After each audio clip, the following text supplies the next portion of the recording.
What's good, everybody? This is Khalif here, and I have all the goods on Obsidian's most anticipated game of the year. Here is our review of Avowed.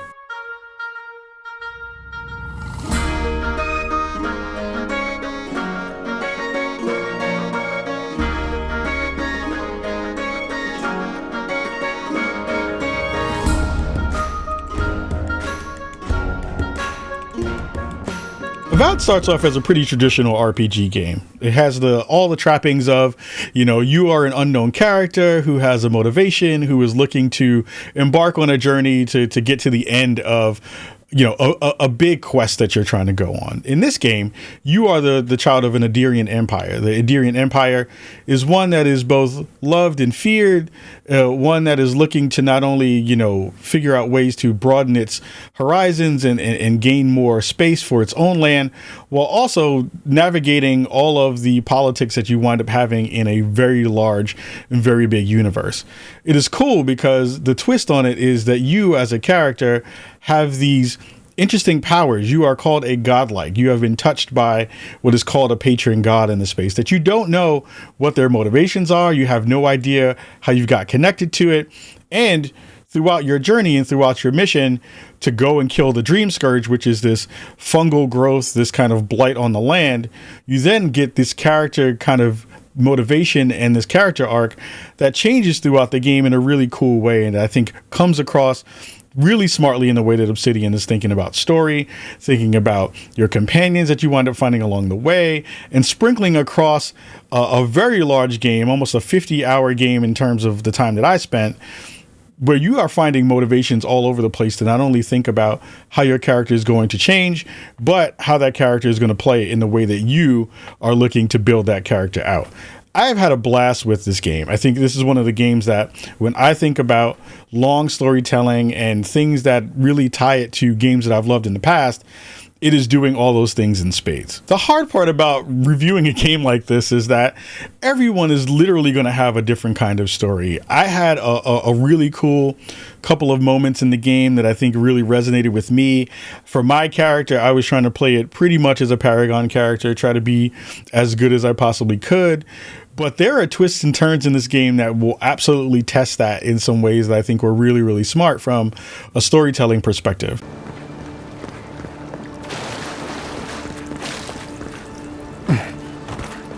Nothing to see here, friend. It's all right. You know who he is. Look alive, ladies and gents. We have a visitor.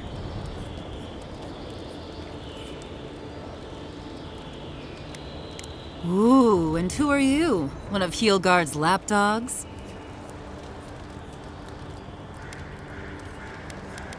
As what? With looks like those, I'm guessing... Jester? Take it easy on him, Soldice. He's all right. For an Adiran. Fine, if you say so. Well, what do you want?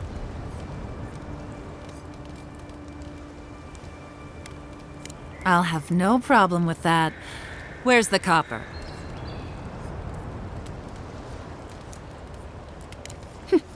Pleasure doing business with you. Tell your countrymen the deal is settled. We'll take them to Thirdborn when they're ready.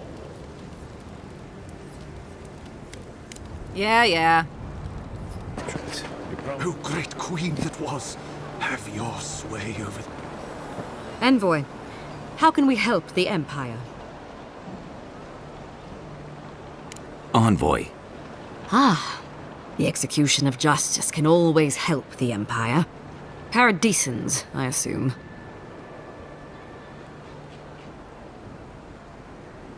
Where are they? Understood. I shall dispatch agents of the Steel Garrote at once. Thank you for your service to the Empire, Envoy. We will fashion a visible lesson to everyone in this city that justice does not discriminate. Envoy? You sent them to their deaths. You and your empire gain nothing from this. I'm not going to dig too deeply into story in this review, only because it varies so vastly across so many different people. But I do think in terms of tone, and I think in terms of pacing, the game does a really good job of not only bringing you in and putting good stories in front of you on the main quest, but also filling the game with a ton of side content that I think really brings the flavor of the game into a next level kind of space. I think, if you looked at and watched our interview with Carrie Patel, she talked a lot about, the way that the game puts a lot of characters in front of you for terms of side quests and ways that you can really engage with the world. I found that a lot of the characters that I would run into, not only on the main quest, but on the side quests, were interesting. They had their own motivations. They were really not just kind of sitting there and waiting for you to go do a fetch quest, but those fetch quests, if they were there, had impact in a way that I thought that I didn't understand at first, but sometimes it would kind of come across as, oh, wow, this does feel like I'm just going and doing a thing for the sake of doing it on some quests. But then on others, there were like real monumental changes that happened for my character, for ways that I was going to be able to engage with other characters down the line. Characters would talk to me about things that happened in the world that I had some hand in, and some of those were good and some of those were bad. And that was kind of fantastic to be able to say that thing that I didn't think was super consequential actually had some gravity in the world that it wound up being in. I think that's the way that I love games like that. And again, like I think for a game like this, when I think about my favorite games that have done this well, I automatically think of Oblivion. Oblivion is, again, a game that I loved. It gave me so many memories. And I think if there was any immediate analog to the way that this game made me feel, not only in its vastness, but in the way that it did storytelling, Oblivion is a really good comparison to what I got a chance to check out. I will say, I think that the game does a really good job in the beginning and middle parts of the game. And I think towards the end of it, you wind up losing a little bit of the flavor that you kind of want. It feels like some of the decision making wound up being, at least in my playthrough, in this initial playthrough, and I definitely do want to play through it again, felt a little bit rushed maybe, and it felt like some of the connective tissue that I was hoping for didn't necessarily play out and pan out in the ways that I had hoped. It feels like the end kind of progression didn't feel as necessarily as tight as the middle and beginning of the story, but it did feel pretty satisfactory in the way that they wrap it up, which I think, hearing the way that everybody else will have their endings will be really interesting to see how that plays out. That being said, one of my favorite parts of the game is the companions. The companions that you have in your crew are awesome. I loved each one of them. I think each one of them had a really dope personality. I think it comes through in so many different ways, not only in the ways that they react to you in fights and the way that they react to the world around them, but the way they banter between each other is really, really cool. When you set up your camp, which is kind of a main feature of the game, in which, you find these really large obelisks or kind of crystals in the world, and you set up camp and you have a moment there to be able to upgrade your character, to change costumes, to craft things. And you also get a chance to really talk to them and figure out some of their motivations and why they're doing what they're doing.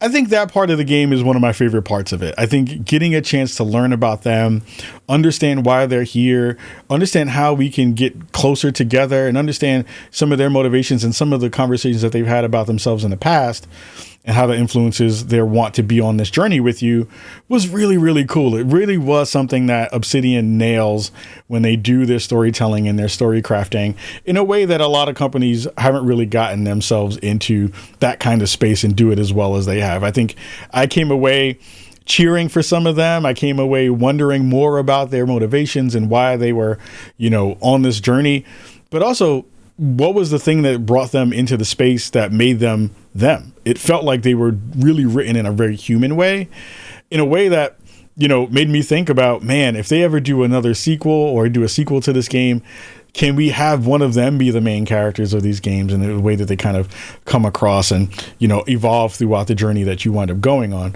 Super, super smart stuff. I think each one of those characters specifically, and we'll talk about the kind of gameplay implications for them, really did come across really well. I have a favorite. I'm not going to talk about them, but I love the VO that came across for this one character who's the mage character of the crew. And there were just so many fun little moments that they talked about their love life and their partner, and talked about, what they wanted to do in the world and all those things. And it was really, really smartly done. So bravo to the team for making that part of the game feel really genuine and human in the ways that I had hoped.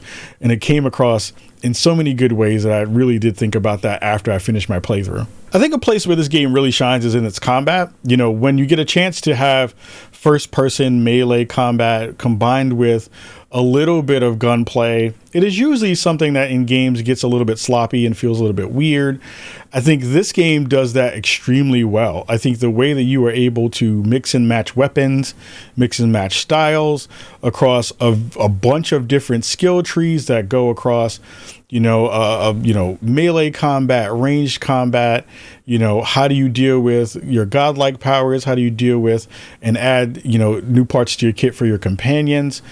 All of those pieces felt very, very cohesive. It never felt like I was in a moment where I didn't have an understanding of how I could use a very specific weapon in a different way. And when I needed to change up styles, when I wound up being in some fights that maybe necessarily weren't in my wheelhouse, I was able to work through that really, really easily. So there would be times where there would be minions who were ranged ones. So I would have a weapon, which was basically a pistol, and that pistol would be able to, hone in on a target at long distance, be able to take a couple pot shots at those, then switch really quickly to my melee weapon for folks who were trying to rush me. And then I would be able to go through and use some of my magic powers to, either hold somebody in place or, use a companion to also, root somebody, or basically have an attack that would bounce between and teleport between other characters, where I'd be able to get some easy kills and kind of, move the battlefield in a position that I wanted. It never felt like I was in a space where I didn't have options, and those options were really good options. So I played basically as a kind of mage tank where, I would have melee characters. I was walking around with a shield and a mace in one hand, and in the other one, in my other kit, I had a grimoire for spells, and I had a pistol that would do a lot of stun damage. I was lucky enough to find some really legendary weapons, fairly early on, that gave me an advantage to be able to play in a style that I really liked. But when I go back and think about if I wanted to flip that and do something that was really just either melee heavy or do something that was just basically me playing as a caster, I could do that too. And it never felt like I was in a space where I didn't have a way to play in the way that I wanted. Even when I was playing against characters who were much harder than I was, or much, more dangerous than I was, I could kind of either die and re-roll it and try to figure out a new strategy for it. I could go through the weapons that I had and see, maybe I need to go back and upgrade this weapon and go to a space where, I'm thinking about less about the machinations and the mechanics, but more about the strategy that I wanted to employ in specific battles. I loved what Obsidian did with the gameplay mechanics there. I think it was really, really smart to be able to balance that stuff out. There are some small quirks in the way that when you bring up your radio menu, sometimes that felt a little bit sticky, and it felt like I was, trying to use those things in the middle of a fight where everything kind of freezes. And sometimes those powers didn't necessarily come out as fast as I wanted them to. That could be a thing on my end where I didn't build up my casting speed, or I wasn't really playing those moments as smartly as I possibly could. But I never felt like, oh, if I didn't tweak this in some way or tweak this in another way, that I wouldn't be able to get through a fight. I think the damage that I was able to do kind of early on felt pretty consistent, and it felt like the ramp up to, harder characters and harder enemies also felt very smart in the way that it came across in the game. They do this really smart thing of giving you basically a level that you see across a character, and how that balances against what your current level is for your armor and for your weapons. And at first you really are just like, oh, okay, I kind of understand, like, all right, these characters have a couple of skulls over their head. They're going to be a little bit harder than I expected. And then you think about, oh, well, the damage mitigation that I'm getting because I have this amount of weaponry and I have this kind of gear on. Oh, maybe I need to go back to town and go and level that stuff up. It never feels like you're being gated in a way where you're like, oh, I just can't be here. You can be there, but you have to be really smart about how you take on fights. And some of those things are great because when you get through larger parts of the game, I had this really dope power that I wound up taking in where I was fighting this really hard fight and I was getting mopped up and I was getting beat. And I was like, whoa, if I just go invisible and kind of just run through this space, I'll get to the place I need to get to just continue the story. And I was totally able to do that. You don't have to play this as a run and gun kind of game. You can totally be a pacifist and kind of move through stuff. Of course, you'll miss opportunities to level up. You'll miss XP and you'll miss potential ways to get some gear. But if you're looking to get through a space that you've been having trouble with, you can kind of just bypass it and run through it. I love stuff like that. Options like that are really, really good to have in games because it just changes the way you think about, oh, I really don't have to make this into a fight. I can take this fight if I want to, or I can totally dip out if I need to. I love that stuff. I think the godlike powers are really smart too. I think, you obtain them throughout various ways throughout the game. Some of them you find, some of them you earn through progression, but it just adds another layer too that combos with your companions and combos with your playstyle that just makes the combat feel really, really fun. There is a third person combat view. I didn't play a lot in third person combat. I don't think it really feels as good. You can't really judge space in the way that you would usually do, and especially if you're not using weapons that are melee weapons, that probably feels a little bit better. But if you're using melee weapons, it just doesn't feel as good. So I stuck with the first person camera throughout most of my gameplay time, and I thought that was the best way to play. But the ramp up is smart. I think the tactics are smart, and you have a ton of different weapon styles from maces to shotguns to pistols to bows and arrows to maces. Like, you have a wide variety of kinds of weapons and a wide variety of spells, both offensive and defensive, that, if you combo those things right, you can do some really fun stuff. So like, there was a moment where I would look at a battlefield and say, all right, cool, I'm going to root that one person. I'm going to have my companion throw down meteors, and then I'm going to take this other power and levitate them off the ground and put them in stasis and do all that while I'm getting damage done, while I'm also regenerating health, while also looking at how I'm going to then take on the next couple of baddies who are in that space. Pro tip, the weapon types are good. The enemy types are good. There are very specific enemies that are in the battlefield that I think you should really tackle first if you're in a major fight.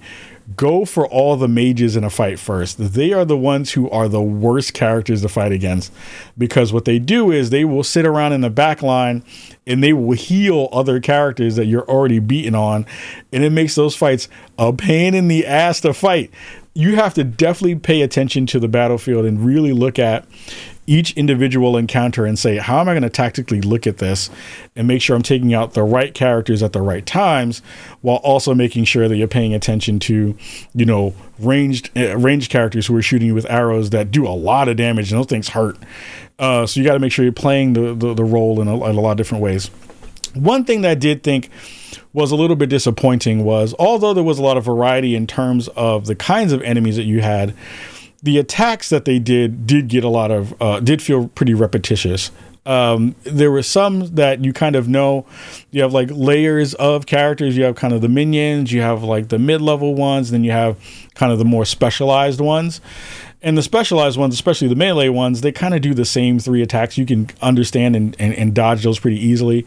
If you do get the powers where you get to parry some attacks, you do get the timing down pretty easily as well. There are some unavoidable attacks, but you can see they flash red. You can kind of move out of the way for that stuff. I did wish that there was more variety in the kind of attack styles for some of these characters and different kinds of enemy types. But in the grand scheme, what winds up happening is you do wind up seeing those attacks happen a lot, but you have to worry about the amounts of characters on screen when you're fighting. I had a fight where it was me and my two companions, and we had one character who was spawning more enemies. We had another character who was like super beefy and was rolling through and was tanking a lot of shots.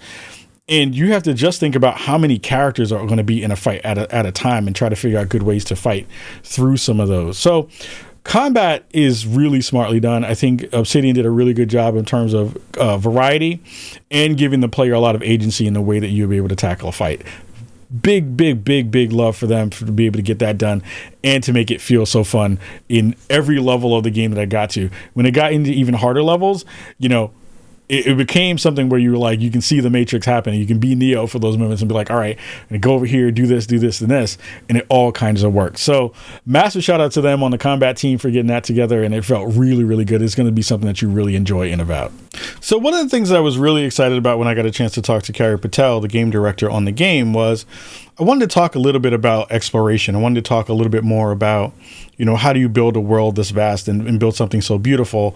And this game is stunning. Like, I think people are going to come to it with the usual tidbits of like, oh, I understand, these biomes are different and what does that mean? But it feels like when you're in the Living Lands that everything is like, it feels alive and it feels really lived in, and it feels, like they took the time to painstakingly put things in spaces that you knew you were going to see, while also having these moments where, if you go off the beaten path, you're going to find something really interesting or something pretty or something gross or something weird that you're going to go and be like, why is this here? And how does this play into the lore of the space?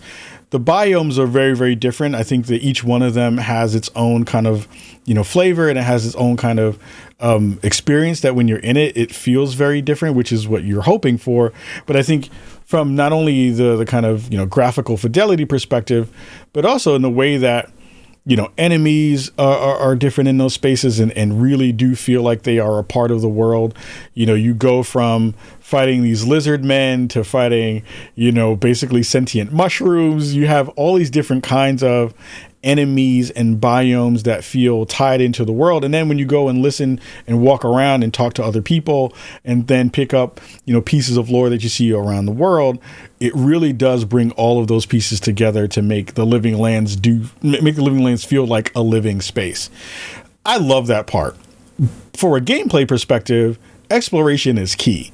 I think when you're in the world, go look at everything. Go find every nook, every cranny. Go and find spaces that you would normally not go. Like climb that mountain that you can see in the distance, because there might be something there for you to engage with, or you might find that really dope piece of gear to be able to find something that really levels up a gameplay style that you're looking for. Exploration in this game is gorgeous. I am dying to go back into it and play more. I want to go back and go into some spaces that I didn't really spend a lot of time with. Like, I feel like this is a game where, when you have that fog of war and you're like, oh, if I go over here, maybe there's nothing here that doesn't have like a POI or a point of interest here. It makes more sense to go over there and go check it out than any other game that I've seen in a while. I think I have found so many dope pieces of loot, or found something that, brought together a story beat that wasn't expected, or was something that, outside of the main path that added an extra layer of conversation for me to think about, or another part that made me and a character's bond grow, or something to that effect. It really does reward you for looking around every nook and cranny, every corner, and finding stuff that you might not necessarily find on your main path. So to wrap everything up, after 50 hours playing Avowed, I have to say this is one of my favorite games of the year. I definitely think this will be a game of the year contender. Performance ran really, really smooth, both on Xbox Series X and on PC. Both played really well. I love the fact that I was able to pick up and continue my gameplay bouncing between platforms. I felt that was really fantastic. I love the fact that this game is so beefy in terms of content. When I say 50 hours, that's me doing a ton of side content. There was a lot of stuff that I didn't do, like bounties. I did a bunch of bounties, but didn't do it in every land. And you get some really fun stuff if you do bounties. So please do bounties. But like the time flew by. It wasn't something that felt like a slog. I felt like, again, like the pacing was really good. Towards the end, again, it got a little bit tedious because it felt like they were trying to wrap it up a little bit faster than you had an expectation for. But I would say, in my opinion, this is a game that you should slow play. Like, this isn't a game that you should try to blast through. Like, you should be, again, like I talked a little bit earlier, looking around every corner, looking for every nook and cranny. And I think you'll get the most out of what this game is trying to be. I think this is definitely going to be in conversations for Game of the Year. I think this is going to be a game that I think people will go back to and play multiple times. There are things that I didn't get a chance to do, or things I didn't spec into that I would love to try and see how those work. And I think there are just stories in the world that I just missed. and didn't get a chance to see. And I don't know if that was because of me just not seeing some of those options, or in the conversations I was having with characters, if I basically blocked myself out of extra stuff that might have been really cool to see.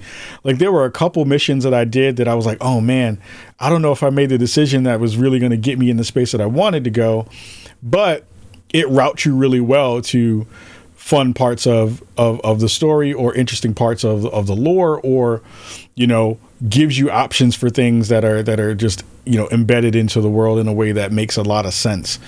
And I came away, you know, after I rolled credits, and I was like, that was really good. That was a really fun experience. Like, I would want to do that again and play through it again. As a person who doesn't replay games often, I think Obsidian did a fantastic job with building the world. I think they did a fantastic job with making you feel important in that world, while also giving you, you know, a story that makes sense within it, and gives you some tidbits around hope, and gives you some tidbits around loss, and gives you tidbits around, you know, love and themes that you see across the world.